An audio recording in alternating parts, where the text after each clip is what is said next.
Bismillahirrahmanirrahim. Assalamu alaikum, my dear students. Welcome to the online classes. Today date is 14/12/2020. My dear students, we were previously doing the lesson number 11, My Side of the Mountain. तो हमने start में इसकी reading की थी. This is page number 120. So my dear students, I will give you a brief summary about this lesson. इसमें आपको एक छोटे से बच्चे की कहानी बताई हुई है जिसने अपना एक घर ट्री के अंदर बनाया हुआ था जिधर वो बैठता था और वहाँ पे उसने अपने एक्सपीरियंसेस शेयर किए थे. वो 1 मंथ से भी ज़्यादा उसने काफ़ी अरसे तक जो था वहाँ पे बग़ैर किसी भी सपोर्ट के, बग़ैर किसी भी चीज़ के उसने वहाँ पे अपनी लाइफ को कैसे स्पेंड किया और उसने किस तरह जड़ी बूटियों से और दूसरे तरीक़ों से फॉरेस्ट के अंदर उसने सर्वाइव किया और कैसे उसने अपनी सारी जो है ये सारा टाइम जो है वो उसने स्पेंड किया. तो उसने माउंटेन में एक ट्री के अंदर अपना घर बनाया था जिसके अंदर उसने एक डिफरेंट किस्म की चीज़ें जमा करके आसपास से और घास फूस से उसने अपना बेड और अपनी चीज़ें बनाई और फिर उसके बाद वो वहाँ पे रहता था. तो हमने यहाँ से स्टार्ट करना है. Page number 121. This is the third paragraph. Every time I have looked at these pockets during the last 2 days, I have felt like a squirrel, which reminds me I don't see a squirrel on one whole day before that storm began.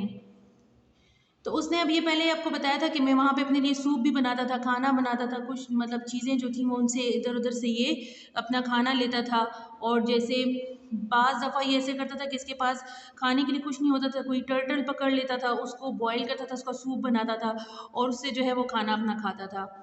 और उसके बाद वो pancakes भी छोटे छोटे बना लेता था और साथ में क्योंकि इसके पास आग का सिलसिला था तो वो आग की मदद से छोटी छोटी चीज़ें बना लेता था. तो बाद में जो है वो अपनी ट्री के अंदर रख लेता था और उसके बाद उसको जब भी दिल करता था वही चीज़ें खा लेता था. तो अब इसने ये बताया है कि every time I have looked in these pockets during the last 2 days I felt like a squirrel. जैसे स्क्वेरल किसको कहते हैं? स्क्विरल कहते हैं गुलहरी को. आपने अक्सर दरख्तों पे देखा होगा गुलहरी जिसकी पीछे से लंबी सी दुम होती है, वो छोटी सी ये होती है. ये इसका काम ये होता है कि अपने लिए जगह से इधर उधर से खाना जमा करती है, नट्स जमा करती है, फिर ये अपने दरख्त के अंदर जमा कर लेती है. और जब इसका मौसम ऐसा आता है कि जैसे बाहर बर्फ़बारी हो रही है या ऐसा मौसम कि अभी इसको खाना नहीं मिल सकता, उस टाइम पे फिर ये अपना खाना जो है वो इस्तेमाल करती है. इसी तरह इस बच्चे ने अपने लिए छोटी छोटी इस तरह दरख्त के अंदर पॉकेट्स बनाई हुई थी और उसके अंदर वो अपना खाना स्टोर करता था. तो अब कहते जब भी मैं इन पॉकेट्स को देखता था तो मुझे ऐसा लगता था कि मैं खुद भी एक गुलहरी हूँ, जैसे गुलहरी अपने लिए खाना जमा करती है. Which reminds me I didn't see a squirrel one whole day before that storm begin. लेकिन जब से वहाँ पे तूफ़ान आया हुआ था उससे पहले से अब तक मैंने कोई भी स्क्विरल नहीं देखी. आई गेस उसने सोचा दे आर होल्ड अप, यानी ये छुपी हुई हैं अपने उसी सुराख के अंदर, and eating their stored nuts too. और फिर वो जैसे मैं यहाँ पे अपने जमा की हुई चीज़ें खा रहा हूँ इसी तरह वो भी जो है अपने स्टोर किए हुए नट्स को खा रही होंगी. यानी इसने अपने आप को एक गुलहरी के साथ कंपेयर करके बताया हुआ है. I wonder if the baron, that's the wild weasel who lives behind the big boulder to north of my tree, is also denned up. Well, anyway, I think the storm is dying down because the tree is not crying so much. अब ये कहता है कि ये जो है ये हैरान हो रहा था कि अगर यहाँ पे जो मैं इधर बैरन जगह पे यानी एक गैर आबाद जगह पे मैं जहाँ पे रह रहा हूँ, that's the wild weasel who lives behind the big boulder. तो ये ऐसे लग रहा था कि मैं एक जो है बिल्कुल जंगली किस्म के वीजल. वीजल का क्या मतलब है? वीजल का मतलब है अ स्मॉल कॉर्निवोर मैमल, यानी ये एक जानवर का बताया हुआ है कि मुझे लगता था कि मैं उस जानवर की तरह who lives behind the big boulder, जो कि एक बड़े से उसमें गार के पीछे रहता है, north of my tree, also डेंड up. तो वो भी मुझे लगता था कि मेरी तरह ही वो वीजल भी है जो आके छुप के इधर बैठा हुआ है. वेल एनीवे आई थिंक, लेकिन उसने कहा जो भी है the storm is dying down. तो अब तूफ़ान जो है वो आहिस्ता आहिस्ता कम होता जा रहा था। Because the trees is not crying so much. Crying का मतलब यहाँ पे इसने क्या है, क्योंकि जब तूफान आता है उसके साथ बारिश होती है तो बारिश का पानी जो है वो टपकता है। अब चूंकि इसने दरख्त के तने के अंदर अपना घर बनाया हुआ था तो वो पानी रस के जो है इसके घर में भी आ रहा था। तो अब इसने कहा कि जैसे रोने के साथ उसने अपनी ट्री की आवाज़, ट्री क्योंकि अब जो है tree is not crying so much, यानी अभी पानी नहीं बह रहा, उसने पानी बहने को रोने की आंसुओं के साथ कहा है, क्योंकि अब लगता है तूफान कम हो गया है क्योंकि अब पानी जो है वो ट्री में से ज़्यादा रस के नहीं आ रहा आंसुओं की तरह। ठीक है। When the wind really blows, जब बहुत तेज़ हवा चलती है, द ट्री वुड मोन।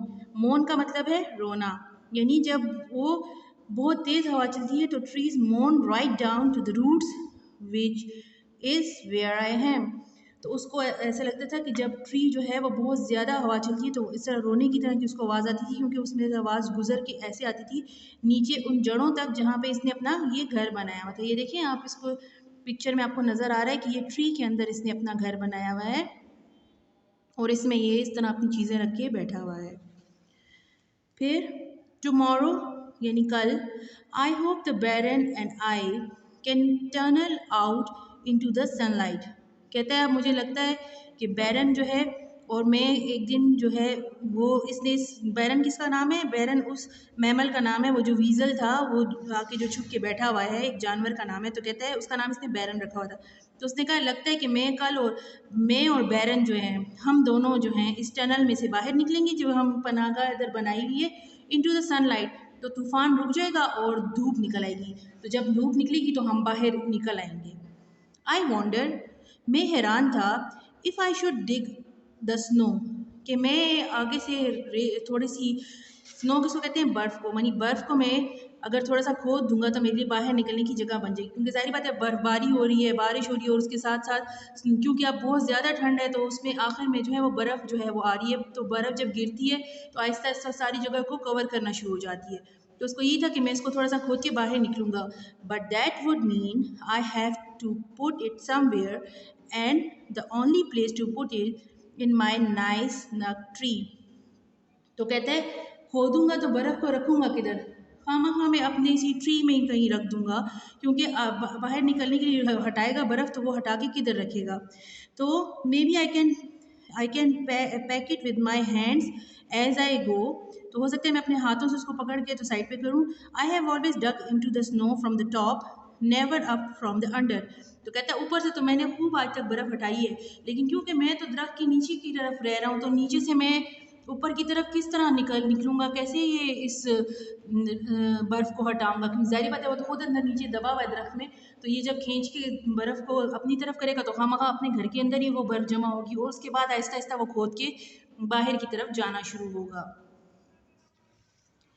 The baron must dig up from the under the snow, तो मुझे स्नो के नीचे से जो है वो डिग अप, ये जो इसका फ्रेंड था मैमल जो बैरन था वो जो है वो भी इसी तरह खोद के खुद को नीचे से निकलेगा। I wonder where he puts what he digs, तो कहता है मैं भी हैरान हूँ कि जिस तरह मैं तो बर्फ़ को खोद के अपने घर के अंदर की करके बाहर निकलने की कोशिश करूँगा तो वो किधर रखेगा जो चीज़ें वो अपनी तरफ से डिग करेगा। Well I guess I know in the morning, कहता है सुबह मुझे पता चल जाएगा। Now open the next page, page number 122. When I wrote the last winter, I was scared and thought maybe I'd never get out of my tree. कहते जब last time मैं ये क्योंकि वहाँ पे बैठ के लिखता था, ये ऑथर जो है यहाँ पे बैठ के ये इसलिए यहाँ आता था ताकि इसको दुनिया से अलग थलग होकर आराम और सुकून के साथ अपना काम लिखे। तो ये यही बता रहा है कि मैं जो हूँ यहाँ पे बैठ के जब भी मैं डिग करता था तो फिर मैं इधर जब बैठ जाता था तो लास्ट विंटर में मुझे ऐसा लगा था आई वॉज स्केयर्ड, मैं इतना डरा हुआ था कि मुझे लगा कि मैं कभी भी बाहर नहीं निकलूँगा, क्योंकि तब भी तूफ़ान आया था और मैंने बड़ी मुश्किल से अपने आप को बाहर निकाला था। I had been scared of for 2 days, तो मैं 2 दिन तक परेशान था, डरा हुआ था। स्केयर्ड का मतलब होता है डरना।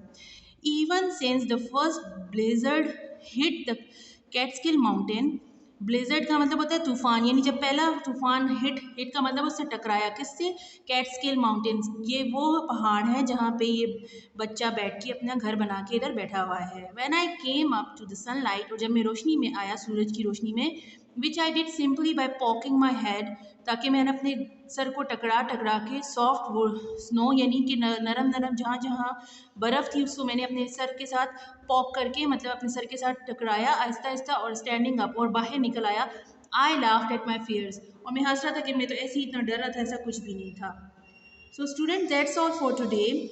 I hope you have fully understand the lesson. So inshallah we will continue the reading in the next session. Thank you. Allah Hafiz.